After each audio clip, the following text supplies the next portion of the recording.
پاکستان میں توانائی کا شدید بحران، سندھ حکومت نے اس کا حل ڈھونڈ لیا۔ صوبائی حکومت ملک بھر میں پیدا ہونے والے بجلی بحران پر قابو پانے کے لیے اب سمندر کی لہروں سے بجلی پیدا کرے گی۔ محکمہ توانائی سندھ کے باقاعدہ اعلان کے بعد کراچی کے شہریوں کا خون چوسنے والے ادارے کے الیکٹرک حکام پر سکتہ طاری ہو گیا۔ سمندری موجوں کے دباؤ سے مسلسل حرکت کرنے والا یہ آلہ پانی کے پریشر کے ساتھ نالیوں کے ذریعے سمندر پر نصب چپو چرخیوں کو حرکت دلاتا ہے، جس عمل سے مشابہ بجلی پیدا ہوتی ہے۔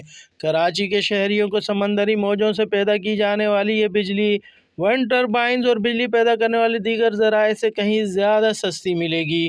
سستی بجلی فراہمی کا عزم لیے صوبائی وزیر امتیاز شیخ کا کہنا ہے کہ ہم نے بجلی بحران کے سبب سمندر کی لہروں سے بجلی بنانے کا منصوبہ شروع کرنے کا فیصلہ کیا ہے۔